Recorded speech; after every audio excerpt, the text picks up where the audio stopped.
Hello, सत श्री अकाल, नमस्ते। कैसे हैं आप सब? Welcome to today's lecture. Welcome to largest learning platform.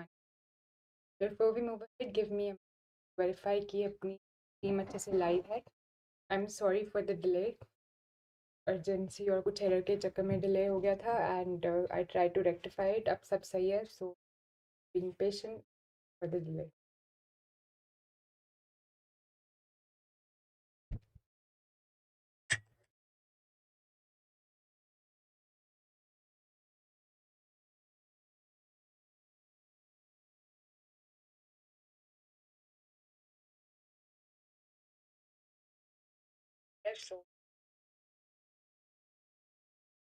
तो फिर क्लास को स्टार्ट करते हैं. क्या कुछ लोग ऑनलाइन हैं? तो स्टार्ट करते हैं. Let us start with a small introduction. Fast वाली क्विक. मेरा नाम इशिका अग्रवाल है और मैं 4-5 साल से हायर मैथमेटिक्स पढ़ा रही हूँ और इसी लाइन में हूँ. So you can trust me with helping you with the CSNET exam and especially mathematical science subject. हम इकट्ठे मिलकर तैयारी करेंगे और काफ़ी टाइम से कर रहे हैं and trust me with the concepts. और मैं आपकी कंसेप्ट बिल्ड करने से ज़्यादा जो ज़्यादा इंपॉर्टेंट होता है क्वेश्चन सॉल्विंग की कला सीखने में मदद करूँगी ताकि आपका जो क्वेश्चन से डर है वो निकल जाए. ठीक है. बहुत अच्छे से हम काम कर रहे हैं. लीनियर अलजेब्रा और एब्स्ट्रैक्ट अलजेब्रा में हमने बहुत अच्छा काम चल रहा है अपना. आप सबको मालूम ही होगा जो पहले से अटेंड कर रहे हैं. और हम बहुत सारे क्वेश्चन सॉल्विंग कर रहे हैं. कॉम्प्लेक्स एनालिसिस अभी हमारी थोड़ी सी स्टार्ट हुई है, उसमें थ्योरेटिकल काम भी साथ साथ में ज़्यादा चल रहा है थोड़ा. इसमें भी हम क्वेश्चन सॉल्व कर रहे हैं. तो let us take this ahead. और अनअकैडमी के बारे में जहाँ तक कहना है, अनअकैडमी अच्छा प्लेटफॉर्म है कि आप जैसे सिंसियर और अच्छे स्टूडेंट्स को और हम जैसे सिंसियर एजुकेटर्स को एक साथ लाते हैं ताकि हम सब मिलकर तैयारी कर पाएँ. तो अच्छे लोग हैं. एंड अनअकैडमी के प्लेटफॉर्म में 2 टाइप की क्लासेस होती हैं इन जनरल. एक तो स्पेशल क्लासेस टाइप की जो कि फ्री क्लासेस होती हैं और पेड क्लासेस टाइप की जो कि 2 टाइप के सब्सक्रिप्शन लेने के चक्कर में आती हैं. Plus subscription and iconic subscription. तीनों के बारे में कुछ फीचर्स डिस्कस करते हैं. जो लोग ज्वाइन कर चुके हैं, वेरी गुड इवनिंग. सार्थक कैसे हैं? काली आप कैसे हैं? यस यस, मैं बढ़िया हूँ बिल्कुल. वो सीज़न चेंज के चक्कर में कुछ इफेक्ट्स होते हैं और कुछ अर्जेंसी आ गई थी थोड़ी सी. पर सब ठीक हो जाएगा. सब अच्छा है. सब और भी ज़्यादा अच्छा हो जाएगा. कुछ भी थोड़ी बहुत जो है सब ठीक हो जाएगा. कुछ कुछ चैलेंजेस लाइफ कभी कभी इसलिए लाती है क्योंकि कुछ सिखाने के लिए. तो सब ठीक है. Thanks for asking Kali and Sarthak. Special classes. तो स्पेशल क्लासेस जो अनअकैडमी पे होती हैं उसमें काफ़ी अच्छे फीचर्स होते हैं. जैसे वो ज़्यादा इंटरैक्टिव बना देते हैं अनअकैडमी के प्लेटफॉर्म पे classes. Can participate in live chat. You can get all your doubts cleared during the class by sharing the pictures of your doubts. Participate in polls. Raise a hand. Always get notified for the class. Get the lecture notes of all the lectures and recorded sessions. And you can watch the sessions anytime from anywhere. सब अच्छा है. इसके अलावा 2 type के plus subscriptions होते हैं. 2 type के subscriptions होते हैं. पेड क्लासेस होती हैं. अभी जो हमने स्पेशल क्लास के फीचर्स डिस्कस किए थे फ्री क्लास के, वो ऑफ कोर्स प्लस और आइकनिक में अवेलेबल होते हैं. पर जो प्लस पर इसमें कुछ एडिशनल भी होते हैं. तो एडिशनल क्या होते हैं? प्लस क्लास में ये इनर सर्कल में जो लिखे हैं वो एडिशनल फीचर्स होते हैं. जैसे सबसे पहले आपको टॉप एजुकेटर्स के साथ पढ़ने को मौका मिलता है.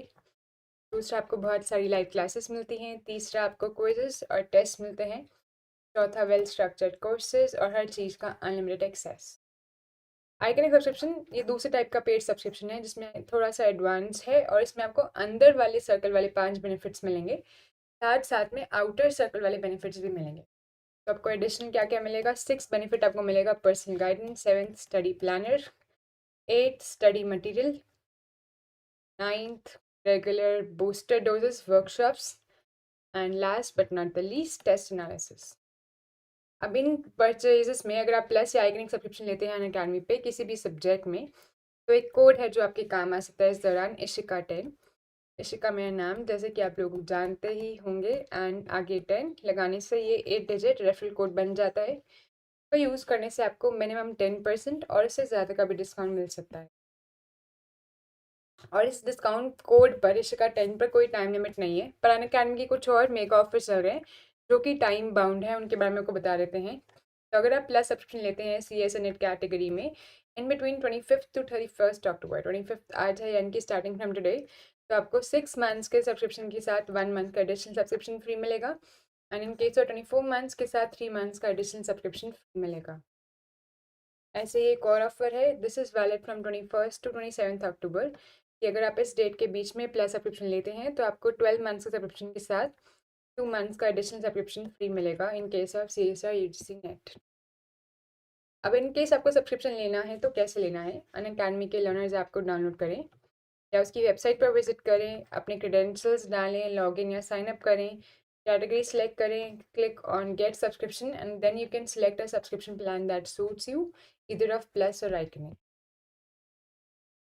सपोज आपने आइकनिक सेलेक्ट करा, आप यहाँ पे स्क्रॉल करके प्लस पे जा सकते हैं। जैसे आप स्क्रॉल करेंगे आप प्लस पे आ जाएंगे और आपको इस तरीके से प्राइजेस दिखेंगे। तो यहाँ पे प्लस के प्राइस विजिबल हैं कि 24 मंथ्स के लिए मंथली प्राइस ये है, 12 मंथ्स के लिए ये है, 6 मंथ्स के लिए ये है। कोई भी एक चूज़ करें और फिर यहाँ पे गिफ्ट बॉक्स पर आ जाए।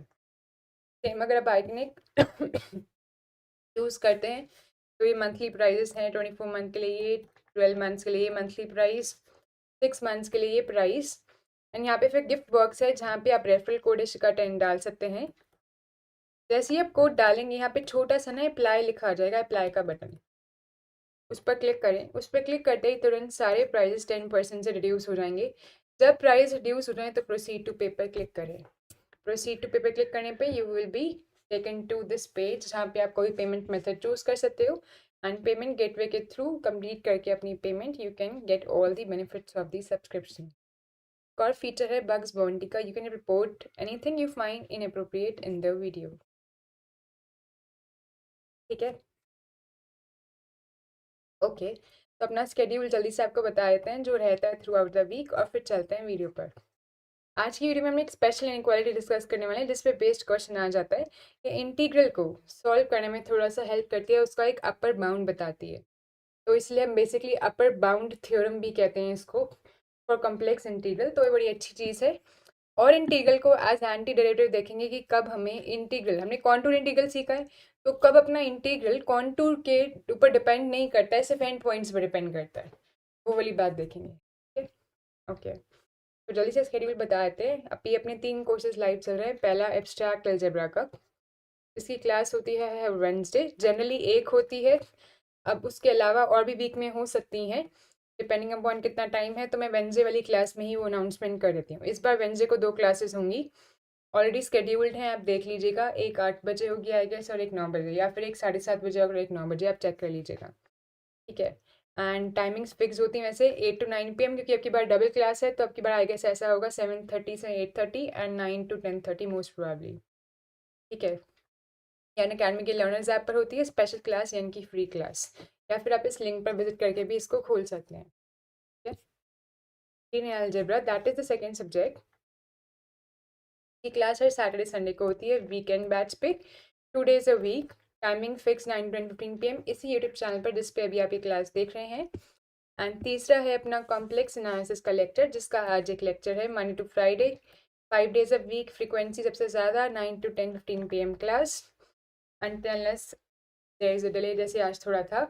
एंड अनअकैडमी के CSA यूट्यूब चैनल पर जिस पे अभी आप ये क्लास देख रहे हैं, इसी पर ये होती है। ठीक है, की बात है। तो फिर अपने आज के काम को स्टार्ट करें। चले अपनी आज की वीडियो पर, जो कि अच्छी है और काम की है और सब अच्छा है। ठीक है, स्टार्ट करते हैं अपनी आज की क्लास। कॉम्प्लेक्स एनालिसिस की आपको मैंने बताई हुई कौन सी बुक्स अपन रेफर कर रहे हैं, ये बेसिक थी, हमने बेसिक्स के लिए वाली बुक रेफर की थी। फिलहाल अभी अपन सेकंड बुक रेफर करके चल रहे हैं। कौन सी वाली? ये वाली, complex variables and applications by Brown and Churchill. ठीक है जी, चलें फिर आज की वीडियो पर चलते हैं। फिर before we move ahead I guess Kali ने कुछ लिखा है। टीचर, देश के सबसे ईमानदार पुलिस वाले कहाँ पाए जाते हैं? राजू ने कहा सावधान इंडिया और क्राइम पेट्रोल में। टीचर दे थप्पड़ पे थप्पड़। संता उदास था, बनता क्या हुआ, उदास क्यों बैठे हो? संता क्या बताऊं यार, किसी ने कहा कि पेड़ से हमें शीतल छाया मिलती है। मैं यहाँ पेड़ के नीचे 3 दिन से बैठा हूँ, लेकिन ना तो शीतल आई और ना छाया। अच्छा काली, तो आप ही संता बनता वाले जोक सुना रहे हो। थैंक यू काली। ठीक है, तो फिर चलते हैं अपने कॉम्प्लेक्स एनालिसिस के डिस्कशन पर।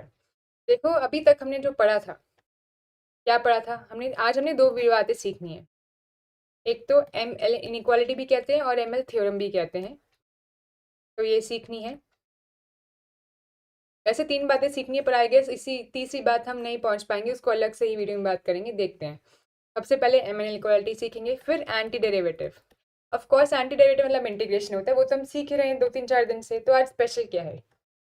आज स्पेशल है कि हम सीखेंगे कि अभी तक हमने सिर्फ कॉन्टूर इंटीग्रल सीखा था, उसमें क्या करे थे हम कि इंटीग्रेशन जो है वो एक कॉन्टूर पे डिपेंड करा था।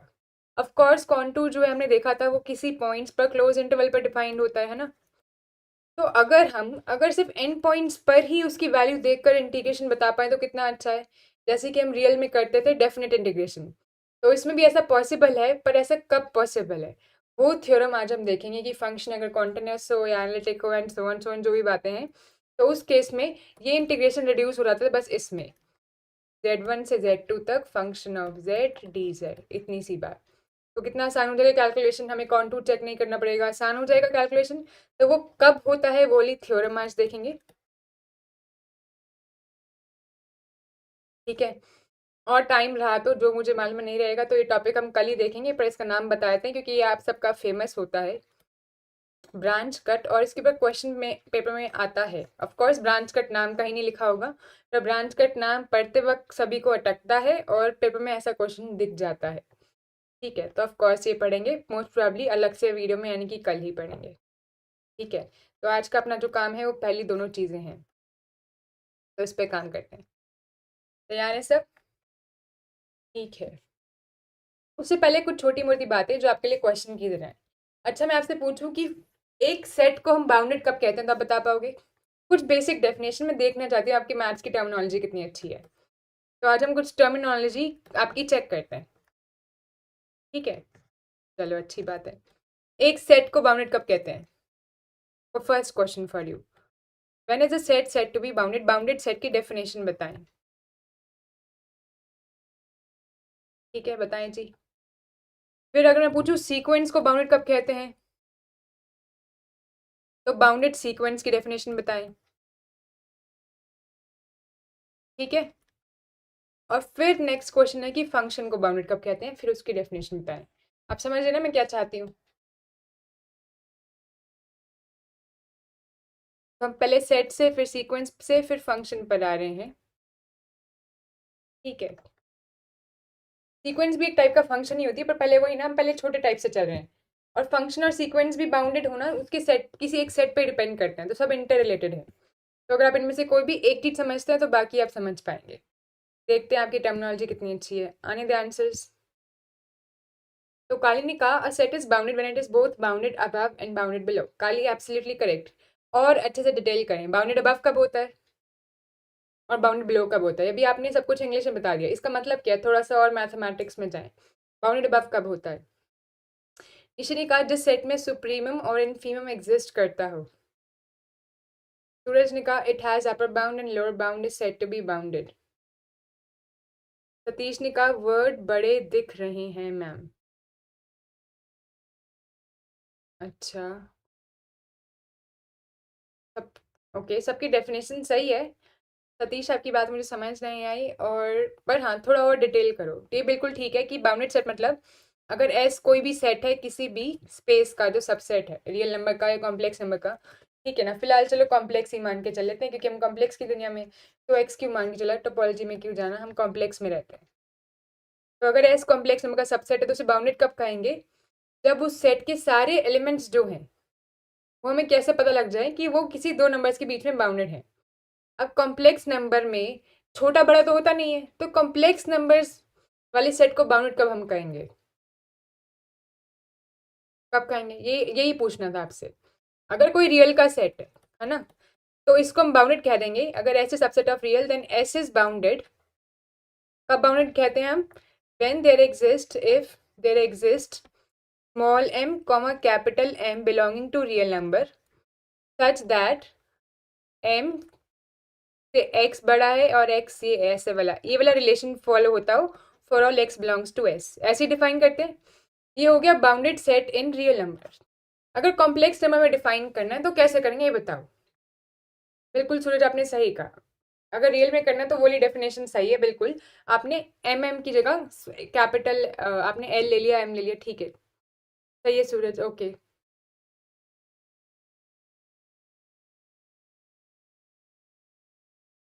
ओके सूरज बिल्कुल सही है। अब कॉम्प्लेक्स नंबर में कैसे देखेंगे? कॉम्प्लेक्स नंबर में तो हम छोटा बड़ा नहीं बात बता पाते। रियल नंबर तो ऑर्डर्ड होता है, हमें मालूम है, उसको हम कंपेयर कर सकते हैं। कॉम्प्लेक्स नंबर में और सार्थक ने कहा हम पार्शियल ऑर्डर डिफाइन करेंगे। हम पार्शियल ऑर्डर में भी नहीं जा रहे हैं, हमें बस फिर भी देखना सेट बाउंडेड है या नहीं। तो कैसे देखेंगे? हम ये ऑलरेडी पढ़ चुके हैं, आप सबको अगर थोड़ा सा भी याद हो। देखो उसको बाउंडेड कैसे करेंगे? हम उसको एक बड़ी ओपन बॉल में दिखा देंगे। अगर हम किसी भी सेट को एक ओपन बॉल के अंदर फिट कर सकते हैं तो हम कह देंगे वो सेट बाउंडेड है।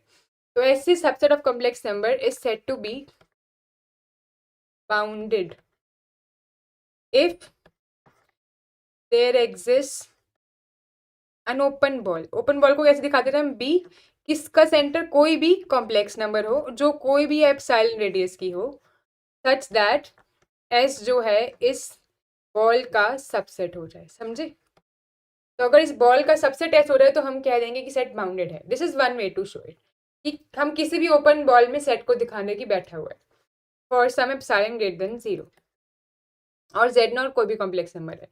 और दूसरा तरीका, या फिर हम दिखा दें कि for all z belonging to set S, जो अपन सेट एस लेके चले अपन, है ना, इसके सारे कॉम्प्लेक्स नंबर का जो मॉडुलस है, there exist M belongs to positive real number, है ना, such that modulus of z is less than, इसे कैपिटल एम कर दो ज़्यादा अच्छा लगेगा वरना फर्क तो कोई नहीं है, एम। यानी कि हम उसका मॉडुलस किसी फिक्स रियल नंबर से कम दिखा रहे हैं। समझ रहे हो? तो मॉडुलस के टर्म्स में भी इसकी बाउंडेडनेस की बात कर सकते हैं। बिल्कुल सार्थक, आपने सही बताया। तो सार्थक ने बात पकड़ ली, बहुत अच्छी बात है। ठीक है, मेरे को बस यही पूछना था आपसे कि आप बाउंडेड वाली बात को जो है मॉडुलस की हेल्प से समझो। ठीक है, तो आज ऑफकोर्स आप समझ ही गए होगे कि मॉडुलस तक मैं लेके जाऊंगी तो ये अपने सबसे काम की चीज है आज। अच्छा, इसी तरीके से बताओ सीक्वेंस को बाउंडेड कब कहते हैं? अगर आप दोनों टर्म्स बताओ, पहले रियल सीक्वेंस है तो अगर अपने पास ए एन रियल सीक्वेंस है यानी कि n is a function from natural number to real number, then an is called real sequence, है ना। an is a real sequence। real bounded sequence कब कहेंगे वैसे? real bounded sequence, real मतलब जिसके टर्म्स रियल में आ रहे हो, ठीक है ना, या फिर bounded sequence in real numbers कब कहेंगे हम? बताओ, व्हेन, कब? क्योंकि आपने सेट बताई तो आप ये भी बता सकते हो। सिंपल है, जब उसका रेंज सेट बाउंडेड हो जाए, if range of sequence is bounded, range set of sequence an is bounded. Range set का क्या मतलब है? यानी कि सीक्वेंस जो भी पॉसिबल ले सकती है वैल्यूज वो बाउंडेड है, दैट इज ये वाला set S is equal to all values of an for all n belonging to natural number is bounded. इसे कहते हैं range set of the sequence. तो सीक्वेंस बाउंडेड हो गई रियल्स में जब उसका रेंज सेट बाउंडेड हो जाए। अब बिल्कुल सेम बात कॉम्प्लेक्स नंबर में भी लगाओ, ठीक है ना। अब यहाँ से R हटा के कॉम्प्लेक्स लगा देते हैं, ठीक है ना। तो अगर यहाँ पे वो रियल की जगह कॉम्प्लेक्स नंबर की बात आ गई तो कब कहेंगे हम उसको बाउंडेड? यहाँ पे कॉम्प्लेक्स नंबर लगा दिया, bounded in C, then range of n is set to be, range अगर बाउंड हो जाए तो बाउंडेड कह देंगे। अब रेंज भी तो एक सेट है, रेंज सेट कब बाउंडेड होगा? एस एन इज बाउंडेड, ये सब ठीक है। यहाँ पे ये कब बाउंडेड होगा? वही वाली बात, जब एन का मॉडुलस, एन यहाँ पे कॉम्प्लेक्स नंबर, अब याद रखना, that is bounded, that is कि एन का जो मॉडुलस है हमेशा वो किसी एम से कम आ जाए फॉर ऑल एन यहाँ पे जो है कॉम्प्लेक्स नंबर में बिलोंग करें। समझ रहे हो ना बात? सार्थक ने लिखा है n sequence is bounded if for all, बिल्कुल बिल्कुल सार्थक हमने सही बताया है ना। तो कॉम्प्लेक्स नंबर में ऐसा हो गया। अब बस फंक्शन पे आ जाओ, हमें फंक्शन का ही काम है। तो इसी तरीके से फंक्शन को बाउंडेड करेंगे। अब डायरेक्टली कॉम्प्लेक्स में डिफाइन करते हैं। तो फंक्शन अगर अपने पास है कॉम्प्लेक्स नंबर से कॉम्प्लेक्स नंबर तक, then f is said to be bounded। कब कहेंगे? अब तो आप सीख ही गए हो। अगर फंक्शन का रेंज सेट बाउंडेड है ना, उसको कैसे लिखेंगे? If there exist m belongs to कोई भी real number, of course r positive लेके चलते हैं, यूनियन जीरो भी लेके चल सकते हैं, ठीक है ना, सच दैट मॉडुलस, क्योंकि कॉम्प्लेक्स नंबर में कंपेयर करने का तरीका होता है मॉडुलस पे चले जाओ या फिर उसको किसी ओपन बॉल में दिखा दो, है ना, तो मॉडुलस वाला पार्ट यूज करें। अगर modulus of F z is less than m, ठीक है ना, ऐसे करके for all z belonging to, जिस पे फंक्शन डिफाइंड है, तो डोमेन ऑफ फंक्शन, तो domain of definition of function, यानी कि जिस डोमेन पे फंक्शन डिफाइंड है, क्योंकि फंक्शन दो ही नहीं ना हमेशा पूरे कॉम्प्लेक्स नंबर पे डिफाइंड हो, ठीक है, सही है सब, कोई दिक्कत इसमें?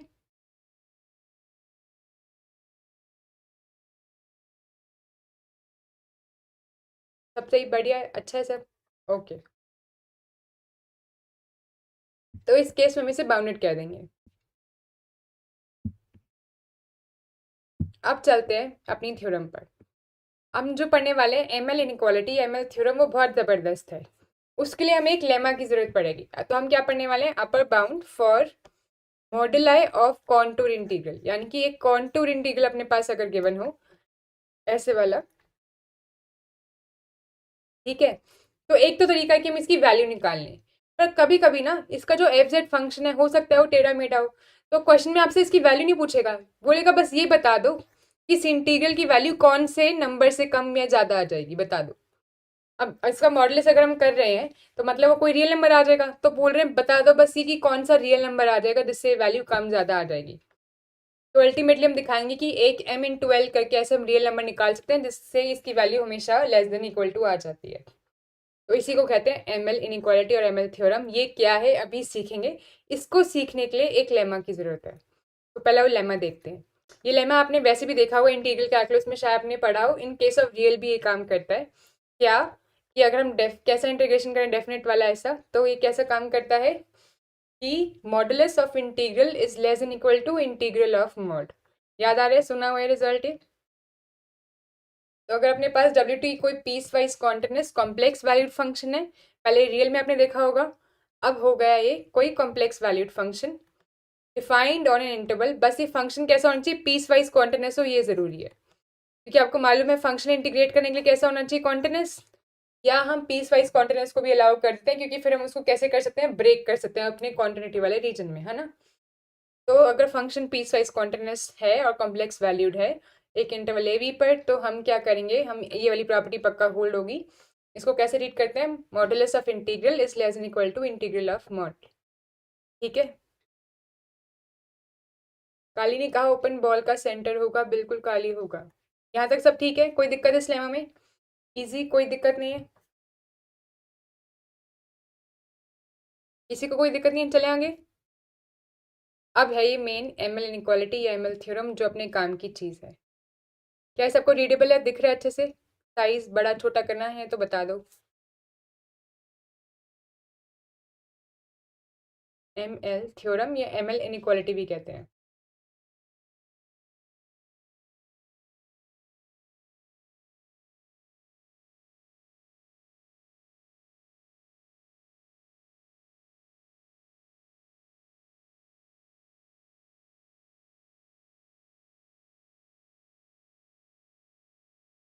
ठीक है, चलो रीड करते हैं। रीडेबल है सभी के? तो रीड करते हैं। क्या कहती हैं ये जनाब? ये कहते हैं कि अगर अपने पास सी कोई कॉन्टूर है, ठीक है, ओके, तो सी सम कॉन्टूर, तो let see denote a contour of length L. अगर अपने पास सी कोई कॉन्टूर है, कितनी लेंथ का? Of length L, and suppose that a function F z is piecewise continuous. Piecewise continuous क्यों लेके चल रहे हैं? क्योंकि हमें इंटीग्रेशन करना है उसका। तो इंटीग्रेशन करने के लिए फंक्शन पीस वाइज कॉन्टिन्यूस होना चाहिए, और हमने कॉन्टूर लिया जिसकी लेंथ एल है। कॉन्टूर की लेंथ सबको निकालनी आती है, भूले तो नहीं हो? थोड़े दिन पहले सीखी थी। थोड़े दिन क्यों आएंगे, पिछली वीडियो में ही सीखी थी। क्या होती है कॉन्टूर की लेंथ, जरा बता दो। तो अगर अपने पास एक कॉन्टूर गिवन है, मान लो सी कॉन्टूर गिवन है z of t, which is defined over an interval t varying from a to b, तो बताओ इसकी लेंथ क्या आ जाती है? सिखाया था फॉर्मूला, निकालनी भी सिखाई थी आपको। कैसे आ जाती है इसकी length? Integration of a to b modulus of Z dash t with respect to d t, याद है यही किया था हमने। तो ये लेंथ है। तो अब थ्योरम क्या कह रही है, थ्योरम कह रही है कि कॉन्टूर कोई एल लेंथ का, यानी कि ऐसे करके इसकी लेंथ गिवन है, ठीक है। And suppose that a function F z is piecewise continuous, और फंक्शन कैसा है, पीस वाइज कॉन्टिन्यूस है इस कॉन्टूर पर। तो m is non negative constant, non negative होएगा क्योंकि मॉडुलस से हमने ले लिया तो वहाँ पे ऑफकोर्स नॉन नेगेटिव ही आता है। तो देयर एग्जिस्ट, अगर हमें एक ऐसा m मिल जाए सच दैट फंक्शन ऐसा हो जाए उसका मॉडुलस m से कम हो जाए, पहली कंडीशन है ये। तो एम एल इनक्वालिटी की पहली कंडीशन क्या है कि अगर हमें कोई फंक्शन मिल जाए जो कि इस तरीके से बाउंडेड हो, और वो फंक्शन कैसा होना चाहिए, पीस वाइज कॉन्टिन्यूस होना चाहिए, और एक गिवन कॉन्टूर होना चाहिए लेंथ एल का, ये तीन बातें अगर सेटिस्फाई हो रही हैं देन द फंक्शन का जो इंटीग्रेशन है उसका हमें अपर बाउंड मिल जाता है, ठीक है। क्या अपर बाउंड मिल जाता है, ये वाला अपर बाउंड। तो कॉन्टूर इंटीग्रल का modulus is less than equal to M L. M क्या है, फंक्शन का अपर बाउंड, और एल क्या है, लेंथ ऑफ कॉन्टूर, दोनों निकालनी हमें आती है। यानी कि हमें इंटीग्रेशन करने की जरूरत ही नहीं है, हमें इंटीग्रेशन का सिर्फ अपर बाउंड निकालना है। वो कैसे निकालना है, फंक्शन का अपर बाउंड निकालो, वो एम आ जाएगा, उसको मल्टीप्लाई कर दो कॉन्टूर की लेंथ से। इसको एक और नाम दिया जाता है अपर बाउंड ऑफ, वही जो ऊपर दिया हुआ था, upper bound for moduli of contour integral, ये भी इस थ्योरम का नाम है, ठीक है। कोई दिक्कत, थ्योरम सबको समझ में आई, एकदम क्लियर, कोई दिक्कत। काली कह रहे हैं कंफ्यूज्ड, काली किस चीज में कंफ्यूज हो, थ्योरम में कोई दिक्कत है तो पूछो, रुक जाते हैं, कंफ्यूजन नहीं होना चाहिए कोई। बताओ कहाँ पे दिक्कत है, किसी और को कोई दिक्कत है तो आप लोग भी पूछ सकते हैं।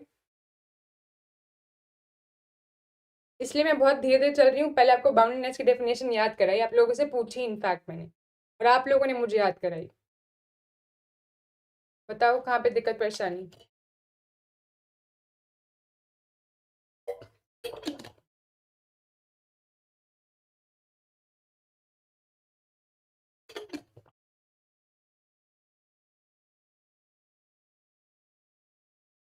काली कह रहे हैं मैम कोई ओपन बॉल का एग्जाम्पल बता के अपर बाउंड और लोअर बाउंड बताओ। काली, अच्छा, आप एम एल क्वालिटी पर नहीं पहुंचो अभी तक, आप पुराने वाले पे ही हो, ठीक है बताते हैं। तो रुको जी, काली को हम एग्जाम्पल दे रहे हैं, तो जो लोग एम एल थ्योरम पर हैं वो थोड़ा पॉज लगाएं, काली को हम बता रहे हैं कि कॉम्प्लेक्स नंबर में सेट बाउंडेड कैसे दिखाना है, ठीक है। ओके, तो काली ये देखो, कॉम्प्लेक्स नंबर की हर सेट को हम 2D प्लेन पर दिखा सकते हैं, यहाँ तक तो कोई दिक्कत नहीं है। तो मान लो मैंने रैंडम कुछ कॉम्प्लेक्स नंबर्स उठा लिए, ये देखो कुछ रैंडम है, ये सारे जो डॉट में दिखाई दे रहे हैं, डॉट दिख रही है ना, ये सारे डॉट्स जो हैं कॉम्प्लेक्स नंबर्स हैं। तो मैंने कुछ रैंडम कॉम्प्लेक्स नंबर्स उठा लिए, कोई दिक्कत नहीं यहाँ तक तो।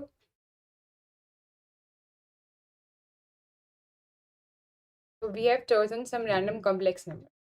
अब ये जो कॉम्प्लेक्स नंबर है ये सेट एस है, ये जो जितनी भी डॉट्स दिख रही है this represents my set S, ठीक है। सेट एस में ये सारे डॉट्स हैं, जो इनकी पोजीशन है वो सारे पोजीशन क्या होंगे, एक कोऑर्डिनेट होगा एक्स कॉमा वाई टाइप का, और एक्स कॉमा वाई टाइप के कोऑर्डिनेट का मतलब क्या होता है कि complex number x plus iota y. तो जो साइज डॉट्स हैं ये कॉम्प्लेक्स नंबर का सेट ऐसे मुझे दिखाने की बाउंडेड है नहीं, ठीक है काली।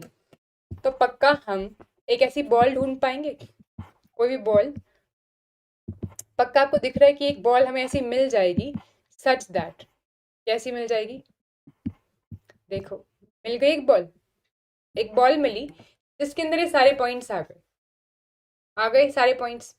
इस बॉल का कोई सेंटर होगा, जरूरी नहीं इसका सेंटर जीरो ही हो सकता है इसका सेंटर यहाँ पे हो, मान लो ये है, और ये सेंटर जो है इसका नाम ओ रख देते हैं, और ये सेंटर क्या है, मान लो ऐसा कुछ सेंटर आ रहा होगा बॉल का एक्स कमा वाई टाइप का, मान लो ये पॉइंट आ रहा है एक्स नेगेटिव और वाई भी नेगेटिव, तो ये पॉइंट ये क्या है एक्स पॉजिटिव वाई नेगेटिव, तो ये आ रहा है 1, -1 टाइप का, यानी कि सेंटर क्या हो गया अपना z0 is equal to 1 plus minus iota, that is 1 - iota.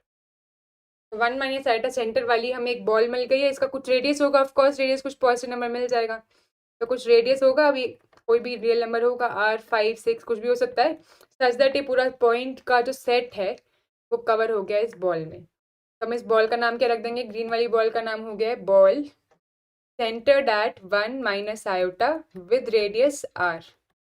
इसमें पूरा का पूरा हमारा सेट एस लाई कर रहा है, as S is contained in our ball which is centered at any complex number with some radius R, therefore S is bounded। अब काली का पूछना है कि मैम इसमें हम अपर बाउंड और लोअर बाउंड कैसे दिखाएं। अब क्योंकि बॉल के अंदर लाई करें सारे पॉइंट, तो यानी कि जो बॉल की बाउंड्री से अगर हम कोई भी कॉम्प्लेक्स नंबर उठाएं, तो पक्की बात है उस बाउंड्री वाले पॉइंट के मॉडुलस से अंदर वाले सभी पॉइंट्स का मॉडुलस कम होगा।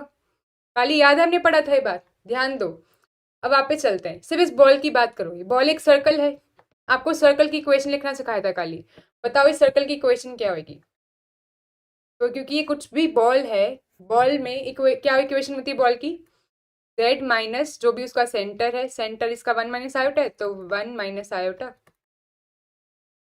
है ना, इज इक्वल टू जो भी इसका रेडियस है। ये सर्कल की इक्वेशन होती है। तो यहाँ पे mod z minus this is equal to R करके इक्वेशन आ गई। अगर हम इसका सेंटर मान लें 0 ही है, तो mod z is equal to R equation आ जाएगी, है ना। ठीक है काली, अगर माइनस करके कुछ आ रही है तो भी कोई दिक्कत नहीं। इससे हम कंक्लूड कर सकते हैं कि हमें एक पॉजिटिव नंबर m मिल जाएगा, सच दैट मॉड z हमेशा लेस देन इक्वल टू वो नंबर m रह जाए। तो हम इस तरीके से बॉल से उसके सर्कल की इक्वेशन पे जा सकते हैं और उससे हमें एक अपर बाउंड मिल जाएगा। और इसको अगर हम एक्सटेंड कर दें, अब मॉडुलस की वैल्यू हमेशा पॉजिटिव नंबर से कम होती है, तो अपर बाउंड क्या हो गया इसके लिए m, और लोअर बाउंड क्या हो जाएगा माइनस m। काली अब समझ में आया, काली ने अपना मैसेज रिट्रेस कर दिया। काली समझ में आया। अब हमने रियल में पढ़ा हुआ है कि अगर किसी नंबर का मॉड l से लेस देन इक्वल टू है, इसका मतलब रियल में उसकी वैल्यू माइनस l और l के बीच में वैरी करेगी। और ये रियल के केस में पॉसिबल है काली, है ना। अगर अपने पास कॉम्प्लेक्स नंबर हो, उसका मॉडुलस हमेशा पॉजिटिव ही हो सकता है, तो उसका हमें अपर बाउंड मिल सकता है। लोअर बाउंड इसका ऑफ कोर्स 0 होगा ही, है ना, क्योंकि मॉडुलस हम पॉजिटिव निकाल के चल रहे हैं। फिर भी आप चाहो तो माइनस m भी ऑफ कोर्स लोअर बाउंड है, क्योंकि लोअर बाउंड से नीचे वाले सारे नंबर लोअर बाउंड होते हैं। तो आप ऐसे भी डिफाइन कर सकते हो, पर इसमें मॉडुलस लगा रहेगा, क्योंकि मॉडुलस की जरूरत है उसको रियल नंबर बनाने के लिए। इज दैट क्लियर काली।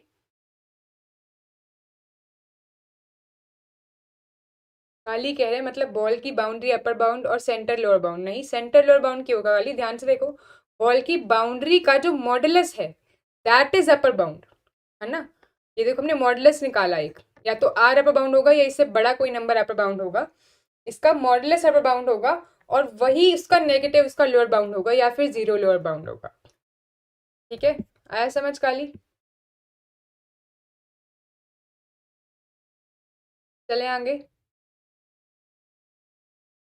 हाँ ना में जवाब दे।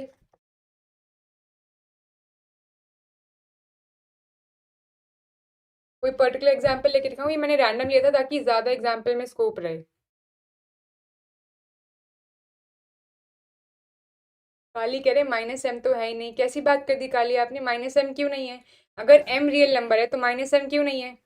अगर एम यहाँ पे कहीं लाई करा होगा, या फिर यहाँ पे कहीं मान लेते हैं, ये मान लो आर है ना ये, तो मान लो एम यहाँ पे कहीं ला रहे कर रहा है, तो माइनस एम भी तो लाई कर रहा है, ये रहा प्लेन में क्यों नहीं है, पॉइंट है।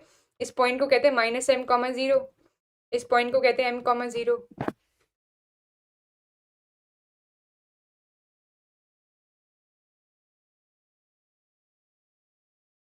काली अच्छा, अगर सार्थक जो कह रहे हैं काली, अगर आप वो पूछ रहे हो तो आपका क्वेश्चन रॉन्ग है, क्योंकि एक कॉम्प्लेक्स नंबर का एक कॉम्प्लेक्स नंबर अपर बाउंड नहीं हो सकता। क्योंकि आपको बताया ना, कॉम्प्लेक्स नंबर को अभी हम कंपेयर करना नहीं सीखा है, हमने कोई ऑर्डर डिफाइन नहीं करा है। टोपोलॉजी में जाके हम कॉम्प्लेक्स नंबर के लिए ऑर्डर डिफाइन कर देते हैं, पर वैसे complex number in general ordered नहीं है, है ना। एक कॉम्प्लेक्स नंबर दूसरे कॉम्प्लेक्स नंबर से छोटा या बड़ा नहीं होता। तो आप ऐसे नहीं कर सकते कि कॉम्प्लेक्स नंबर वाले सेट एस का आपको एक अपर बाउंड मिल जाएगा और लोअर बाउंड, ऐसे नहीं मिलेगा। आपको उसके मॉडुलस का एक अपर बाउंड मिल जाएगा और उसके मॉडुलस का एक लोअर बाउंड मिल जाएगा। और मॉडुलस का अपर बाउंड कैसे मिलेगा, जो सर्कल है जिसके अंदर, जिस बॉल के अंदर आप कवर कर रहे हो, उस सर्कल के किसी भी बाउंड्री पॉइंट का मॉडुलस आप निकालोगे तो वो अपर बाउंड होगा, और उसी बाउंड्री पॉइंट का जो मॉडुलस है उसका नेगेटिव उसका लोअर बाउंड होगा। आया काली समझ में।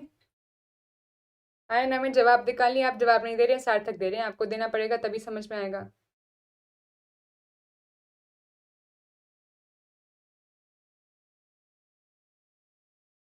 कोई दिक्कत, चले आगे। चलो फिर चलते हैं आगे, क्योंकि काली जवाब नहीं दे रहे हैं।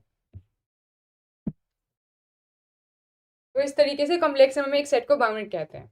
अब वापस एमएल थ्योरम पे आते हैं, जो कि आज का इंपॉर्टेंट पार्ट है। तो एमएल थ्योरम क्या है, एमएल इनक्वालिटी, कि हम एक कॉन्टूर इंटीग्रल का अपर बाउंड दिखा दें। हमने दिखाया वो कैसे मिल जाएगा, कॉन्टूर इंटीग्रल का अपर बाउंड क्या मिलेगा? अगर वो फंक्शन बाउंडेड मिल जाए, हमें उसका एक अपर बाउंड मिल जाए और हमें कॉन्टूर गिवन हो एक लेंथ एल का, such that function is peace wise continuous.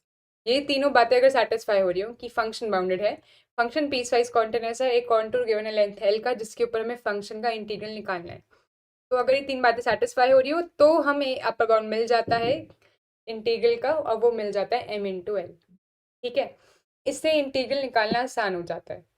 इसके कुछ एग्जाम्पल्स हैं और एक छोटू सा प्रूफ है। वैसे मैं प्रूफ ज़्यादा नहीं कराती हूँ, पर ये प्रूफ जो है ना, हमें कुछ सिखा रहा है, छोटी सी बात कि कैसे हम इसे देख सकते हैं, तो मैंने सोचा चलो बता ही देते हैं। तो क्या है प्रूफ, देख लो जरा। क्या है, हमें दिखाना है कि इस इंटीग्रल का बाउंड मिल जाए, तो सबसे पहले लेमा का यूज़ करते हैं। हमें इसका बाउंड चाहिए, this can be written as, पहले इसको पैरामीटराइज कर दो। ये हमने लिखना सीखा है, पिछली वीडियो में हमने इतने सारे क्वेश्चन सॉल्व किए थे। हमने क्या किया था, z की जगह जो भी गिवन इंटीग्रल है वो पुट करो। हमने यहाँ पे कॉन्टूर क्या गिवन है, ये कॉन्टूर गिवन है, तो इस कॉन्टूर को z की जगह पुट करा, और dz की जगह क्या आ जाएगा, dz की जगह हम लिख सकते हैं dz by D T into D T, that is z dash t d T. वही लिखा है इन्होंने, ये हमने पिछली वीडियो में सीखा था, पर चलो दोबारा दोहरा देते हैं। तो यहाँ पे फंक्शन ऑफ z की जगह z ऑफ t बना दिया ताकि ये t वेरिएबल में आ जाए, और dz की जगह हमने लिख दिया z dash t d t. ठीक है, अब हमने एक लेमा पढ़ा था कि modulus of integral is less than equal to integral of modulus, वो हमने यहाँ पे लगाया। तो this step has come by using the lemma, जो हमने स्टार्टिंग में पढ़ा था। ठीक है, यहाँ तक सब अच्छा है। अभी मॉडुलस अंदर चला गया, अंदर वाले पार्ट का मॉडुलस देखना हमें कि क्या इसका कोई मतलब है। अब आप इसका मॉडुलस निकालो, तो सिर्फ इतना मॉडुलस वाला पार्ट ही अलग से कैलकुलेट करें। इतना जो मॉडुलस वाला पार्ट है वो यहाँ पे लिखा गया है। अब आपको मालूम है, अगर दो चीजें प्रोडक्ट में हो रही हो तो उनके ऊपर मॉडुलस अलग करा जा सकता है। क्या बात, modulus of a into b can be written as modulus of a into modulus of b ना, ये लिखा गया है यहाँ पे। तो ये हो जाएगा modulus of function F Z और modulus of Z dash T. ठीक है ना, तो इसको अलग अलग कर दिया, स्प्लिट। अब फंक्शन का मॉडुलस क्या है, हम मान के चलें कि फंक्शन बाउंडेड है, तो उसका मॉडुलस क्या आ जाएगा, less than equal to M, और modulus of Z dash T as it is रहने दो। अब इस पूरी बात को वापस यहाँ पे पुट कर दो, तो हम यहाँ पर आ गए थे, इसमें हम वापस ये वाला पार्ट पुट कर रहे हैं, तो बाय 1 और 2 क्या हो जाएगा, ये इंटीग्रल जो है वो लेस आ जाएगा, less then this, and this is actually the length of contour, तो हम इसको लिख सकते हैं एम एल।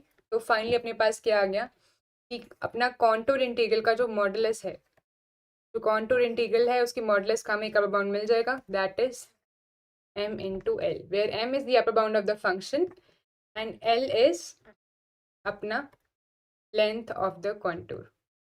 ठीक है, कोई दिक्कत परेशानी? काली आपने अभी तक जवाब नहीं दिया, आप वीडियो से चले गए हैं क्या?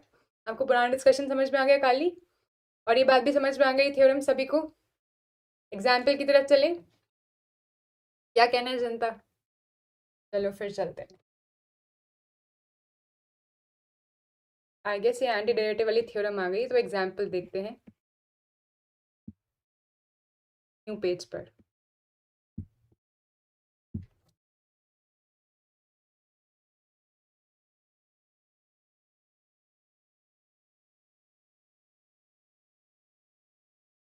तो क्वेश्चन, ठीक है, क्वेश्चन है आप लोगों के लिए, आपको इंटीग्रल निकालना है किसका, Z square plus 1 upon Z cube minus 1 dz का, वेयर सी मान लेते हैं कोई गिवन कॉन्टूर है। क्या गिवन है, सी इज अ गिवन कॉन्टूर। क्या गिवन है, सी इज जेड ऑफ टी, और इसको हम देते हैं एक circle such that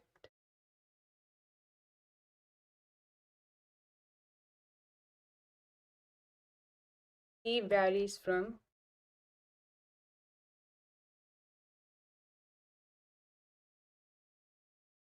z is equal to 2 to z is equal to twice iota 10 का नाम, अगर हम फंक्शन का नाम एफ जेड रख लें, in modulus of integration of F of Z D Z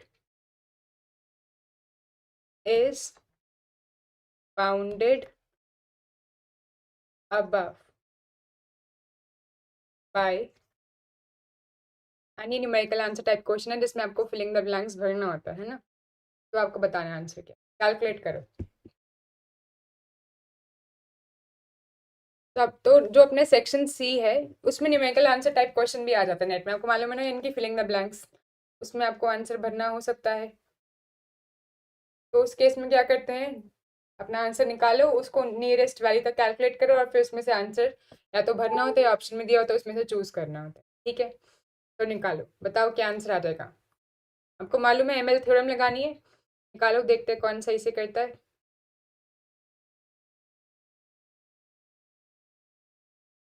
question बिल्कुल आसान है, पहला क्वेश्चन नहीं, पहले आप खुद ट्राई करो वरना मैंने तो कराना ही है। कि मैंने अभी क्वेश्चन बनाया है तो देख लेते हैं इसमें कोई झमेला तो नहीं है।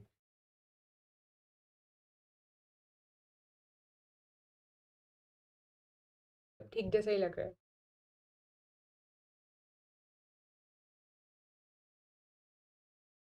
करो फिर सॉल्व।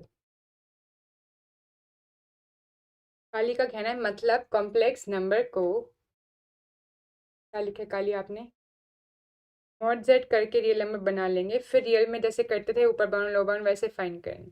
बिल्कुल काली ऐसे ही कर रहे हैं। कॉम्प्लेक्स नंबर में इन जनरल कोई ऑर्डर नहीं होता, आपको मालूम है हमने पढ़ा था real number have order property. Real number real answer से अगर आपने मेरे साथ पढ़ी हो तो आपने सब पढ़ा होगा, order property of real number हम डिफाइन करते हैं, अदरवाइज भी आपने पढ़ा होगा कि रियल नंबर्स में ट्राइकोटॉमी का लॉ होता है, लॉ ऑफ ट्राइकोटॉमी, दैट इज, बाकी लोग ये क्वेश्चन करूँ मैं, ये भी बाकी काली को समझा रहे हैं। तो ट्राइकोटॉमी का लॉ क्या होता है कि रियल नंबर्स में सिर्फ तीन टाइप की बातें हो सकती हैं, या तो एक रियल नंबर दूसरे रियल नंबर के बराबर हो सकता है, या उससे छोटा हो सकता है, या उससे बड़ा हो सकता है ना। तो इसका मतलब हमने एक ऑर्डर है उस रियल नंबर्स में कि या तो नंबर एक दूसरा नंबर दूसरे से छोटा है, या उससे बड़ा है, या उसके बराबर है। ठीक है, तो रियल नंबर्स में ऑर्डर होता है। हम बोल सकते हैं कि रियल नंबर लाइन पर जो नंबर जीरो के राइट साइड पे लाई करता है वो बड़ा है उस नंबर से जो कि लेफ्ट साइड पे लाई करता है।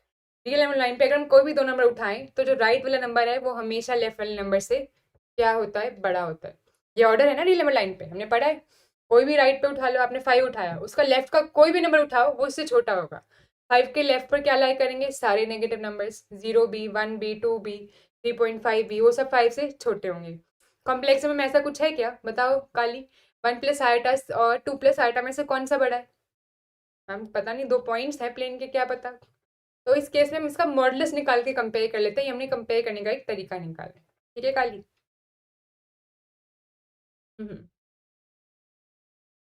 टोपोलॉजी में हम और कमाल कर सकते हैं, टोपोलॉजी में हमें फ्रीडम मिलती है, हम उसके ऊपर अलग अलग पार्शियल ऑर्डर लगा के सीखेंगे, पर कोई कंप्लीट ऑर्डर नहीं मिलेगा काली हमें, तो कंप्लीट ऑर्डर नहीं है इसलिए कॉम्प्लेक्स नंबर एक ऑर्डर्ड सेट नहीं होता। तो यहाँ पे हम उसको अभी फिलहाल नहीं पढ़ेंगे। ठीक है। एंड फिजिक्स में डीजी सार्थक ने आंसर दिए 10π/7। सार्थक सही है नहीं मुझे नहीं पता, अभी हम कैलकुलेट करेंगे मिलकर, बाकी लोग को मौका देते हैं। कोई और सॉल्व करे तो बताओ, हम वेट करते हैं वरना इकट्ठे कैलकुलेट करेंगे। बुक में ऐसा कुछ क्वेश्चन था, मेरे को क्वेश्चन एग्जैक्टली याद नहीं था, मैंने खुद से कुछ दे दिया, तो देखते हैं क्या बनेगा आंसर। ठीक है।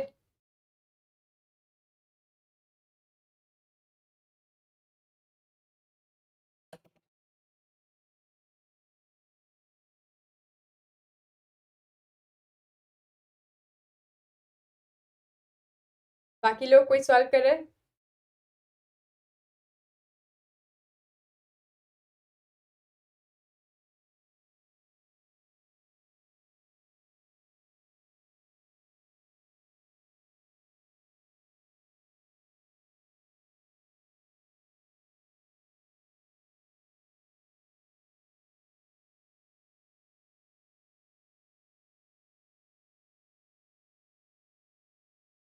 चलो फिर हम ही करते हैं क्योंकि कोई और जवाब नहीं दे रहा है। सब लोग कहाँ हैं, आज 8 लोग ऑनलाइन है, जवाब नहीं आ रहे हैं। सब लोग पार्टिसिपेट करो यार, क्या हुआ, समझ में आ रहा है, कोई दिक्कत परेशानी आ रही है तो बताओ। चलो करते हैं सॉल्व, कोई दिक्कत नहीं, सॉल्व करते हैं।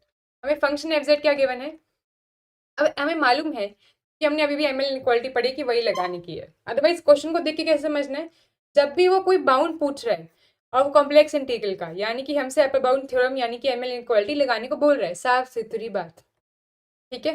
तो उसको लगाना है। उसको लगाने के लिए हमें क्या चाहिए होता है, सबसे पहले फंक्शन का अपर बाउंड। तो देखते हैं कि हमें फंक्शन का अपर बाउंड मिलेगा क्या। फंक्शन को लिखो एक बारी, Z square plus one upon Z cube minus one, इसका अपर बाउंड चाहिए। देखते हैं गिवन कॉन्टूर क्या है, इस पे अपर बाउंड चाहिए। कॉन्टूर क्या है ये देखो, ट्वाइस एक्सपोनेंशियल आयोटा थीटा। ये सर्कल है कितने रेडियस वाला, रेडियस कैसे निकालेंगे, जेड डैश टी का ये मॉडुलस निकाल लो जी। ये आ जाएगा 2, यानी कि mod z is equal to 2, ये 2 रेडियस वाला यूनिट सर्कल गिवन है कॉन्टूर। तो पूरा सर्कल नहीं गिवन, कितना पार्ट गिवन है, कह रहे हैं सर्कल का पार्ट फ्रॉम 2 से लेके 2 आयोटा तक। 2 पॉइंट कहाँ पे लाई करता है, यहाँ पे 2,0, ट्वाइस आयोटा यहाँ पे लाई करता है। बोल रहे इतना सा पार्ट, कितना पार्ट ले लो, ये क्वार्टर पार्ट 1/4। तो सर्कल का ये छोटा सा पार्ट ले लो, छोटी सी हमने आंख ले लिया, इस वाले पार्ट को बोल रहे ये कॉन्टूर सी है अपना। 2 से लेके 2 आयोटा तक, यानी कि ऐसे करके ये इसकी डायरेक्शन पता लग गई हमें। अब काउंटर क्लॉकवाइज यानी कि पॉजिटिव ही आंसर है। वैसे भी अपने पास बाउंड जो था वो तो मॉडुलस आ रही है, तो पॉजिटिव वैल्यू आने वाली है। ठीक है यहाँ तक सब। तो इसकी हेल्प से हमें एल निकालना है और यहाँ फंक्शन की हेल्प से हमें एम की वैल्यू निकालनी है। एम होगा फंक्शन का अपर बाउंड, यानी कि हमें कोई ऐसा नंबर निकालना है जिससे कि फंक्शन की value less than equal to आ जाए। और एल कैसे निकालते हैं, कॉन्टूर का जो लेंथ है या तो ऐसे इंटीग्रल करके निकालते हैं, कभी कभी सीधा भी दिख रहा होता है। अब आप सबको जो सर्कल का जो लेंथ है निकालना आता है, सर्कल की सर्कमफ्रेंस कितनी होती है, टोटल सर्कमफ्रेंस होती है मैम 2πr। हमें उसका सिर्फ 1/4 पार्ट चाहिए, तो डिवाइड कर दो 4 से। अभी कितनी रेडियस का सर्कल है, 2 रेडियस का सर्कल है, तो 2πr into 2 that is divided by 4 which gives us pi. तो अपने पास सबसे पहला काम आ गया एल पाई आ गया। अब सिर्फ एम निकालना बाकी है, फिर हमारा आंसर तैयार है। पाई से मल्टीप्लाई कर देना एम को। ठीक है, पाई निकालें, मतलब एम निकालें, और पाई निकालें, पाई तो निकाल ली। ठीक है, निकालते हैं। अब हमें इसका बाउंड निकालना है, पहले न्यूमिनेटर का बाउंड निकालते हैं। अब जेड स्क्वायर प्लस वन, इसका बाउंड निकालना है। बाउंड निकालना है इनकी मॉडुलस करना होगा, हमने अभी सीखा है बात कि कॉम्प्लेक्स नंबर में अपर बाउंड निकालने के लिए उसका मॉडुलस करते हैं। तो modulus of Z square plus one. अब ट्राइंगल इनइक्वालिटी याद करो जो हमने स्टार्टिंग की वीडियोस में सीखी थी, यहीं पर इसी प्लेलिस्ट में। तो ए अगर दो कॉम्प्लेक्स नंबर्स का सम है तो it is less than equal to दोनों के इंडिविजुअल के मॉडुलस का sum. Mod of Z square plus one का स्क्वायर, इसको हम ऐसे भी लिख सकते हैं मॉडुलस ऑफ जेड का होल स्क्वायर प्लस वन। और मॉडुलस ऑफ जेड क्वेश्चन में अपने कॉन्टूर में कितना गिवन है, ये देखो 2 गिवन है, 2 रेडियस का सर्कल है, तो दिस इज 2 का square plus one that is 5। तो हमारे पास न्यूमरेटर के लिए बाउंड आ गया, क्या बाउंड आ गया कि जो न्यूमरेटर है that will be less than equal to 5। अब डिनोमिनेटर का देखते हैं, जेड क्यूब माइनस वन, इसका भी कुछ मिल जाए।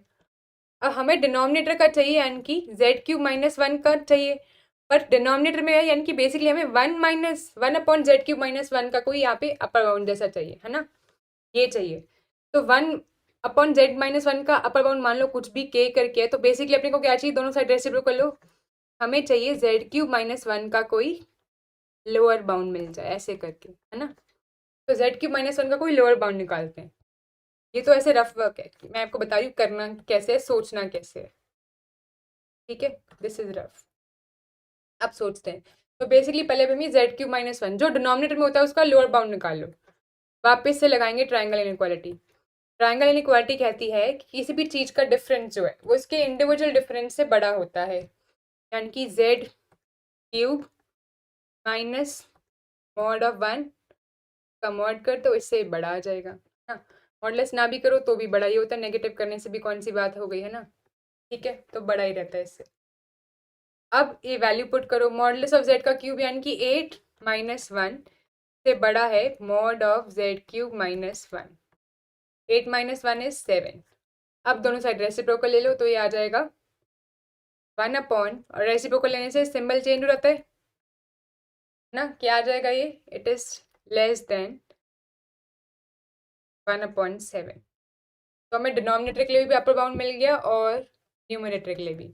दोनों का प्रोडक्ट कर दो तो फाइनली क्या आ जाएगा अपने पास, therefore modulus of Z square plus क्या था 1 upon z³ - 1 is less than equal to 5/7। ये आ गया अपने m की वैल्यू। n की और l की वैल्यू हमने पाई निकाल ली थी, therefore given integral f Z D Z over given contour C has an upper bound, कितना अपर बाउंड होता है, m इंटू एल कर दो बस, 5 पाई/7। कितनी बड़ी बात थी, बहुत बड़ी बात थी, आसानी था यार। तो 10 पाई/7 नहीं है, बाद में आपने करेक्ट कर दिया था सार्थक, वो बिल्कुल करेक्ट आंसर है 5 पाई/7। सही है सब, सबको समझ में आ गया अच्छे से, आसान है, कोई दिक्कत नहीं है। ऐसे हम जितने भी क्वेश्चन कर सकते हैं। आपको क्या करना है, बिल्कुल बिल्कुल कुछ कॉन्टूर का कंसेप्ट और वो सब इंटीग्रेशन का दिमाग ही नहीं लगाना है। आपको सिर्फ अपर बाउंड फाइंड करना है m का, और यहाँ पे लेंथ निकाल लेनी है l। ठीक है, अब जो अपनी किताब आपको रेफर करिए चर्चिल की, उसकी एक्सरसाइज में बहुत सारे क्वेश्चन हैं, सारे ट्राई कर लेना, बिल्कुल इसी तरीके से होंगे। मेरे को लगता है कि एग्जाम्पल से सब क्लियर हो गया होगा। क्लियर है सर, आगे चलें अगले कंसेप्ट पर। अगला कंसेप्ट जो हमें इस वीडियो में पढ़ना है वो है ये एंटी डेरिवेटिव वाला। तो मैंने आपको बताया था कि जनरली हमने पढ़ा था कि कॉन्टूर इंटीग्रल को हम 3 तरीके से डिनोट करते हैं। काफी बड़ा हो गया, पतला करते हैं। एक तरीका होता है integration of F Z D Z over contour सी।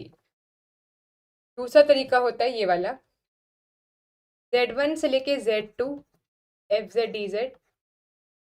और तीसरा तरीका होता है parametric form, that is contour के ऊपर F of Z of T Z dash t d T, और कॉन्टूर अगर वैरी करें ए से बी तक तो ए से बी।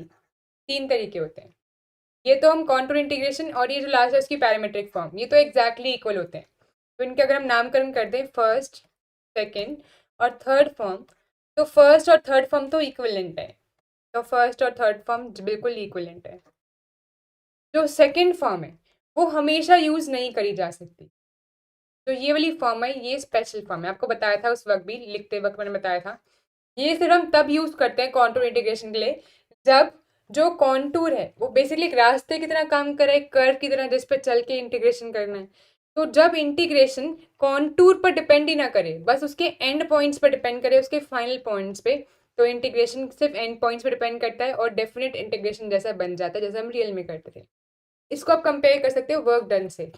याद है हम फिजिक्स में पढ़ते थे वर्क डन, तो हम वर्क डन कैलकुलेट करते थे। कभी कभी वर्क डन पाथ पे डिपेंड करता है, कभी कभी work done is independent of path. तो वर्क डन अगर पाथ पर डिपेंड करता है तो हम कॉन्टूर सी पूरा कैलकुलेट करेंगे, वैसे वाली बात है ना। और अगर पाथ पर डिपेंड नहीं करता है, सिर्फ इनिशियल और फाइनल पॉइंट पर डिपेंड करता है, तो वैसे कैलकुलेट करेंगे। तो ठीक है, अभी हम देखना चाह रहे हैं कि कब कॉन्टूर इंटीग्रल ऐसा बन जाता है। So our question now is, first और थर्ड तो एक ही बात है, when does first becomes equal to second, कब हो जाता है। अब देखो यहाँ बताया गया है कि अब हो जाता है, कब। Let us go through this theorem, समझ में आ रहा है। ओके, तो थ्योरम देखते हैं। सब लोग तैयार हैं, सीट की पेटी बांध लीजिए, थ्योरम पढ़ते हैं। बहुत आसान है, इसका इंटीग्रेशन बहुत आसान है, पर ये जानना जरूरी है कि कब इंटीग्रेशन इतना आसान हो जाता है, अगर वो ये 3 कंडीशन सेटिस्फाई करे। तो suppose that a function F Z जो हमें गिवन है वो कॉन्टिन्यूस है एक डोमेन डी पर। तो अगर गिवन फंक्शन एफ जेड जो है वो क्या हो जाए, सबसे पहले कॉन्टिन्यूस हो जाए एक डोमेन डी पर। पहली कंडीशन कि वो कॉन्टिन्यूस हो गिवन डोमेन डी पर, and if any of the following statement is true then so are the others. तो अगर कॉन्टिन्यूस हो जाए तो ये तीनों स्टेटमेंट्स एक जैसी हैं। तो आप देख रहे हो सिर्फ कॉन्टिन्यूस होना कंडीशन है। तो कॉन्टिन्यूस हो जाए तो जो उसका इंटीग्रेशन है वो सिर्फ एंड पॉइंट्स पर डिपेंड करेगा, एज इजी एज दिस। पहली condition, F Z has anti derivative F Z through out D.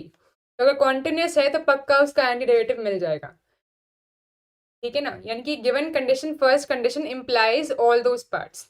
तो पहला मतलब है वन इम्प्लाइज ए। अगर फंक्शन कॉन्टिन्यूस है डोमेन डी पर तो उसका पूरी डोमेन डी पर एक एंटी डेरिवेटिव यानी कि इंटीग्रल मिल जाएगा। One implies B part also, इसका मतलब अगर फंक्शन कॉन्टिन्यूस है तो integrals of F z along contours lying in D, जिस डोमेन में फंक्शन कॉन्टिन्यूस है उस डोमेन में जो भी कर्व या कॉन्टूर लाई करेगा, ऑफ कोर्स कॉन्टूर किसी क्लोज इंटरवल पे डिफाइन होता है, आपको बताया था। तो किसी पॉइंट z1 से स्टार्ट होकर किसी पॉइंट z2 तक जा रहा होगा कॉन्टूर। तो जब भी फंक्शन कॉन्टिन्यूस गिवन है उसका कॉन्टूर जब उसकी डोमेन में लाई करेगा from any point z1 to z2, तो हमें वैल्यू कॉन्टूर की देखने की जरूरत नहीं है, बस उसके एंड पॉइंट्स पर कैलकुलेट कर लो। तो ऐसा कब है, जब भी फंक्शन कॉन्टिन्यूस गिवन हो, बस कॉन्टिन्यूटी चेक करनी है। तो फंक्शन कॉन्टिन्यूअस तो कॉन्टूर को जाने दो और बिना कॉन्टूर के बिंदास एकदम एंड पॉइंट्स के ऊपर इंटीग्रल निकालो और चलते बनो। ठीक है, तो इंटीग्रल क्या आ जाएगा, डायरेक्टली फंक्शन को इंटीग्रेट करो और एंड पॉइंट्स पुट कर दो। बिल्कुल अगर आपको याद आ रही है उसको देख के, second point is same as fundamental theorem of integral calculus. याद है, रियल्स में पढ़ते हैं, ऐसा कुछ ही होता है। वैसी बन गई, कैसे बनी फंडामेंटल थ्योरम वैसी कब बनी, जब गिवन फंक्शन कॉम्प्लेक्स वैल्यू वाला कॉन्टिन्यूअस हो जाए। ठीक है, पहचान आ रही है सबको। एंड वन यानी कि फंक्शन कॉन्टिन्यूअस है तो तीसरी बात भी सच हो जाती है कि integrals of F Z around close contour, अब वो क्या हो जाएंगे, जीरो। क्यों, क्योंकि ये जो फर्स्ट सी पॉइंट है ये बी से भी इंप्लाई हो रहा है। देखो कैसे, अब क्योंकि फंक्शन कॉन्टिन्यूअस है तो उसका इंटीग्रेशन सिर्फ एंड पॉइंट्स पर डिफाइंड है। अगर क्लोज कॉन्टूर है तो उसका इनिशियल और फाइनल पॉइंट क्या हो जाएगा, सेम हो जाएगा। तो उसके एंड पॉइंट और इनिशियल पॉइंट सेम हो जाएंगे, तो अल्टीमेटली ये क्या हो जाएगा, f of z two minus f of z two which is zero ना। समझ रहे हो, आगे बात समझ बढ़िया तरीके से। तो ये जो था थ्योरी आसान जैसी थी, सबसे इंपॉर्टेंट और आसान थ्योरम है। इंपॉर्टेंट इसलिए कि जब फंक्शन कॉन्टिन्यूअस है तो कॉन्टूर कोई भी गिवन हो दिमाग लगाने की जरूरत नहीं है, ऐसे ही इंटीग्रेशन हो जाएगा। अब देखते हैं कुछ आसान से एग्जाम्पल। हाँ जी, देखो अब जैसे पॉलिनॉमियल फंक्शन, हम सबको मालूम है पॉलिनॉमियल फंक्शन किसी भी आप टोपोलॉजी में ले लो सबसे जबरदस्त टाइप की कॉन्टिन्यूअस फंक्शन के एग्जाम्पल है। आप कॉम्प्लेक्स में ले लो, आप रियल में ले लो, जब तक कुछ उल्टा सीधा डिफाइन नहीं करे हो और यूजुअल डेफिनेशन में जा रहे हो तो पॉलिनॉमियल फंक्शन हर जगह अच्छे से कॉन्टिन्यूअस होते हैं। ठीक है ना, कोई दिक्कत परेशानी नहीं है। हमें मालूम है इसका वो भी क्या होता है, एंटी डेरिवेटिव। हमें इनफैक्ट ये भी मालूम है कि कोई भी जेड रेस पर एन टाइप का अगर है तो उसको इंटीग्रेट करके क्या आ जाएगा, जेड रेस पर n plus one upon n plus one. साथ में कुछ सी लगाते हैं, पर हम यहाँ पे डेफिनेट इंटीग्रेशन चल के चल रहे हैं, तो अगर z1 से z2 तक जा रहे हैं तो इस पर लिमिट लगा दो z1 से z2। यही करा हुआ है यहाँ पे। कैसे पता लगा, क्योंकि फंक्शन कॉन्टिन्यूअस है और हमें क्या कह रहे हैं कि इसका इंटीग्रेशन करो एक कॉन्टूर पे जो कि इस एंड पॉइंट से इस एंड पॉइंट जा रहे हैं। कॉन्टूर अभी इन्होंने बताया भी नहीं, हमें जानने की भी क्या जरूरत है, क्योंकि गिवन फंक्शन कॉन्टिन्यूअस है तो कॉन्टूर पे तो डिपेंड ही नहीं करता। तो डायरेक्टली एंड पॉइंट्स पे निकाल लो। तो ये क्या किया हमने, z³ आया, उसको 0 से 1 प्लस आइटा पे इंटीग्रेट किया, तो क्या हो जाएगा इसी लिमिट पुट करने पे, एक बार पुट कर दो z³ में 1 प्लस आइटा तो 1 प्लस आइटा का क्यूब डिवाइड बाई 3, और एक बारी z की जगह पुट कर दो 0, तो क्या हो जाएगा, वो तो 0 ही हो गया, तो -0, इसलिए उन्होंने लिखा नहीं है यहाँ पे, and this will become this. कोई दिक्कत, आसान है बहुत।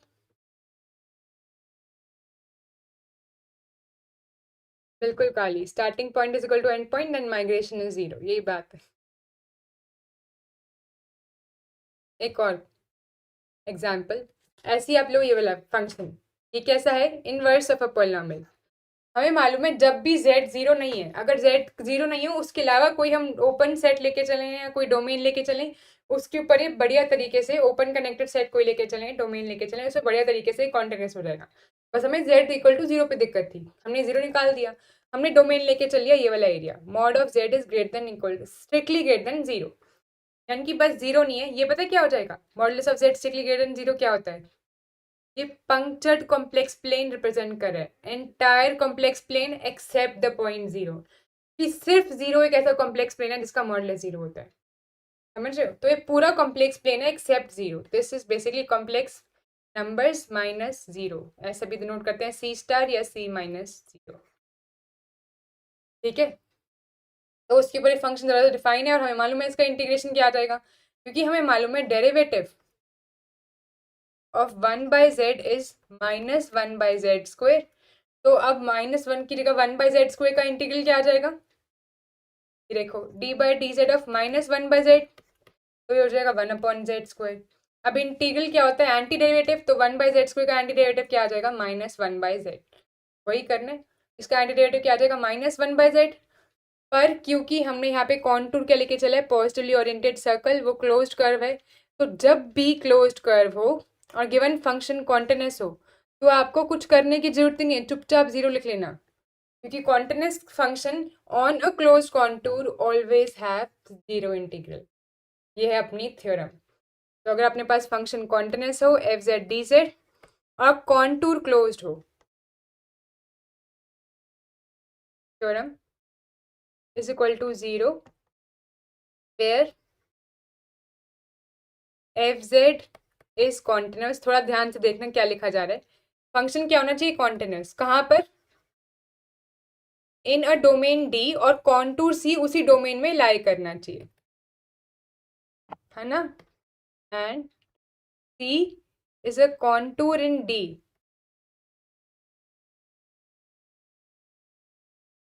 ठीक है, तो सी कॉन्टिन्यूस फंक्शन है such that C is closed contour, close भी होना चाहिए। ठीक है जी, बढ़िया सब। अब इसके साथ साथ एक और इम्पोर्टेंट एग्जाम्पल आता है log z dz का इंटीग्रेशन ओवर अ सर्कल। अब सर्कल के ऊपर log z का इंटीग्रेशन हम नहीं कर सकते हैं क्योंकि बीच में आएगा ब्रांच कट वाला फंडा। यहाँ से ब्रांच कट आपको सीखने को मिलेगा, जो आएगा इस काली ने या किसी और ने पूछा था थोड़े दिन पहले कि मैम ब्रांच कट के बारे में बताइए। तो ये है थोड़ा सा टॉपिक जिसके बारे में हम डिटेल से बात करें तो समझ में आएगा, वरना थोड़ा बहुत आसपास से निकलेगा। I thought we'll cover it today but let us keep it for tomorrow. एक वीडियो में पूरे में अच्छे से चर्चा करेंगे, भागते भागते इसकी बात नहीं करते हैं। ठीक है, तो let us I guess move towards the life logical lesson and फिर ख़त्म करेंगे वीडियो को। चलेगा? अभी तक जो पढ़ा सबको समझ में आया अच्छे से? कोई दिक्कत परेशानी तो नहीं है? सब क्लियर है बढ़िया तरीके से? ठीक है, तो let us move to the life logical lesson. Rumi ji की बात से जो मुझे बहुत ज़बरदस्त लगती है, बहुत ज़्यादा ज़बरदस्त।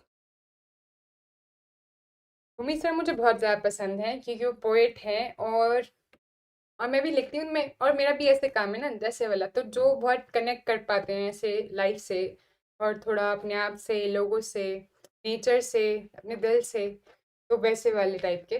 तो मुझे बात बहुत ज़्यादा कनेक्टेड लगती है। एंड अगर आपको भी बात समझ में आती है तो यू कैन फॉलो दिस। ठीक है, तो क्या बात है? फरमा रहे हैं only from the heart can you touch the sky. सिर्फ अपने दिल से आप आसमान की ऊंचाई को छू सकते। तो ये बहुत एब्स्ट्रैक्ट बात है। ऑफ कोर्स आसमान इज अ स्पेस जिसको आप छू नहीं सकते, पर हम वो बोलते नहीं कि सबसे ऊंचा आसमान है, अपनी उस बुलंदियों तक पहुंचना है। तो इसका मतलब है अगर आपको कुछ करना है जो बहुत बड़ा है और बहुत स्पेशल है आपके लिए, तो आप वो कैसे कर सकते हो? तो अगर आपको कुछ ऐसा करना है जो आपके लिए बहुत बड़ा है और बहुत स्पेशल है एंड वहां तक आप पहुंचना चाहते हो, तो उसका तरीका क्या है? Listen to your heart. वो सुना ना आपने कि do what you love and add every kind of possible energy, all the positive energy, all the love in the work you do। क्योंकि जब आप वो काम करते हैं जो उससे आप प्यार करते हैं, और आप जिस काम से प्यार करते हैं जब आप वो करते हैं, और जो आप करते हैं जब आप उससे प्यार करते हैं, तो आपके काम में बहुत पावर हो जाती है, और फिर आप आसमान छू सकते हो। एंड इसका बहुत सारे मतलब है। इसका ये भी मतलब है कि जो आसमान तक जाना चाहते हैं उनको उनका दिल बेस्ट गाइड कर सकता है। The best guidance that you can ever receive from is from your self, from your heart, from your true self. जो आपके अंदर एक गाइड बैठा है ना, एक जैसे इंट्यूशन कहते हैं, एक इंट्यूटिव एबिलिटी कहते हैं, जो अंदर से थोड़ी सी, जिसे हम सेल्फ इंटेलिजेंस कहते हैं, कॉन्शियस कहते हैं, जो अंदर से हमेशा आवाज़ आती रहती है, जो हमेशा हमें गाइड करती रहती है, जो हमेशा कभी भी गलत गाइड नहीं करती है। कभी कभी हम उसकी सुन लेते हैं, कभी कभी हम उसकी आवाज़ जो धीरे से आ रही होती है उसको साइलेंट कर देते हैं। तो इसका मतलब है अगर आप अपने दिल की आवाज़ सुनते हो तो फिर आपके लिए कोई भी लिमिट नहीं है। There is no limit for you and you are limitless. And if you are limitless, जो कि हमारी ट्रू नेचर है, we all are limitless, we can achieve anything we want and we can make anything a reality. जो हम चाहते हैं वो हमारी रियलिटी होगी। The only limitations are the limitations that we put on ourselves. तो इसलिए अगर अपने दिल की सुनने की हम हिम्मत रखते हैं, अगर हम जो चाहते हैं हम उसे सच मानने की हिम्मत रखते हैं, तो वो सच होने की हिम्मत रखेगा। तो live close to your heart. ये ना बहुत आयरॉनिकल है कि हम अपने सबसे पास रहते हैं। अब बताओ इस लाइफ में मैथ्स लगा के आपके सबसे पास कौन सी चीज़ है? आपका पेन, टैबलेट, पेपर, लैपटॉप, या जिस पे भी आप एक क्लास देख रहे हैं, मोबाइल फ़ोन, मम्मी पापा, कमरा, बेड, चेयर, जिस पे भी आप बैठे हुए हैं, कौन? या आप खुद? Is there anything more close to you than you yourself? Of course not. तो आपका हार्ट तो आपके अंदर ही है, उससे ज़्यादा क्लोज आपके क्या होगा? कुछ भी नहीं। और उसके बावजूद भी हम शायद अपने दिल, अपने आप से ज़्यादा और बहुत सारी चीज़ों पर ज़्यादा फोकस करते हैं और खुद को आसानी से नज़रअंदाज कर लेते हैं, है ना? तो बस यहाँ पे यही बोल रहे हैं कि स्टॉप एंड मे बी थोड़े टाइम के लिए खुद पर ध्यान दे लें। अगर आप किसी भगवान में बिलीव करते हैं तो बिलीव कि वो भगवान आपके अंदर रहते हैं। और अगर कोई ऑल्टर है जिसके आगे आपको सिर झुकाना है, वहाँ पे कैंडल लाइट करनी है, जैसे कि आपने देखा चर्च में ऐसा किया जाता है। तो ऑल्टर के आगे झुका जाता है, वहाँ पे कैंडल जलाते हैं, या फिर मंदिर में जाके भी हम सर झुकाकर माथा टेकते हैं, या जैसे भी अपने कल्चर में होता है। तो if you want to kneel at an altar, kneel at the altar of yourself. Sarthak कह रहे हैं this is too abstract. Of course it is abstract Sarthak, तभी तो मैं आपको मैथ्स के साथ ये सिखाती हूँ। I always encourage life logical lesson with mathematics. Why? इसीलिए ताकि आपको पता लगे कि मैथमेटिक्स इज एब्स्ट्रैक्ट। आपको पता है they use to be a subject, अब तो एम फिल का ट्रेडिशन खत्म हो गया है। पहले एम फिल होती थी हर सब्जेक्ट में, जैसे कि mathematical philosophy of mathematics, sorry, masters in philosophy of mathematics, M Phil masters in philosophy of mathematics, of English, of history, of philosophy, ऐसे कर करके। तो उसमें पता उससे हमें पता लगता था कि हर सब्जेक्ट एक्चुअल में एक फिलोसफी बन जाता है। when you go deep into any subject, in a subject as logical as mathematics, it becomes philosophy, it becomes abstract, and it becomes real. Yes, ऐसा है। वो आपको वही बताना चाहती सार्थक में कि always stay connected to this part of life. Life सिर्फ लॉजिक से नहीं चलती है, ये मेरे से ज़्यादा आप सब जानते हो। अपनी लाइफ में कभी पॉज करके देख लेना। There is actually life is totally abstract. Life कोई कैलकुलेशन नहीं है।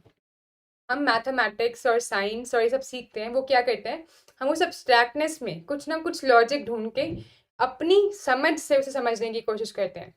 But this is very necessary है, बहुत ज़्यादा ज़रूरी है कि कुछ टाइम के लिए हम अनवाइंड करें, बैठ जाएं बस, और लाइफ को बस फ्लो करने दें, उसकी एब्स्ट्रैक्टनेस को फील करें। If we do that and give up all the logics for some time in a life, आप देखोगे कुछ मैजिक होगा। वाली ने कहा क्या इसका मतलब है कि दिल और दिमाग से हर बार दिल को फॉलो करें?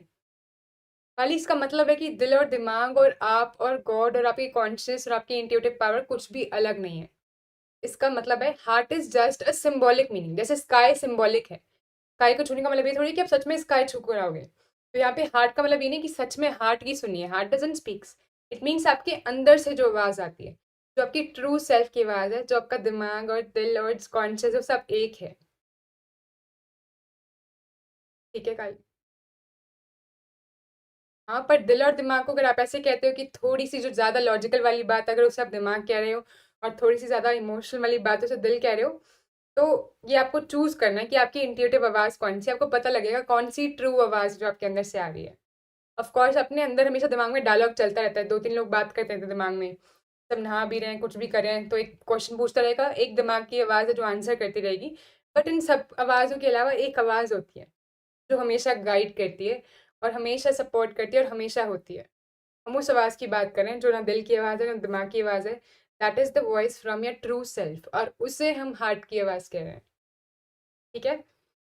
तो अगर इसका थोड़ा बहुत पार्ट भी समझ में आया तो इसको अप्लाई करने की कोशिश करें, और नहीं आया तो keep this message. Every message is a seed जो आपके फर्टाइल गार्डन में प्लांट हो रहा है। उसके बाद वहाँ पे जर्मिनेट होकर आपको कुछ ना कुछ राह में लेकर आएगा। अभी समझ में आए तो बहुत अच्छी बात है, ना आए तो भी बहुत अच्छा, सब अच्छा। ठीक है, तो फिर अभी वीडियो को ख़त्म करने की इजाज़त दें, चलते हैं फिर अपन सब। ठीक है, तो अच्छे से नींद पूरी करें, सो जाएं, अच्छे से पढ़ें, जो कंसेप्ट सीखे हैं के बारे में सोचें, और फिर कल मिलते हैं। Thank you for watching. अगर वीडियो अच्छी लगी हो तो लाइक करें, इसको शेयर करें अगर आपको लगता है किसी और के काम आ सकती है, and subscribe the channel for all future updates, और ताकि हम साथ में कोई भी लेक्चर मिस ना करें। So let's together crack it. Take care. Love you all. Bye bye Nishi. Bye bye Kali. Bye Sarthak. Good night. Happy night. Happy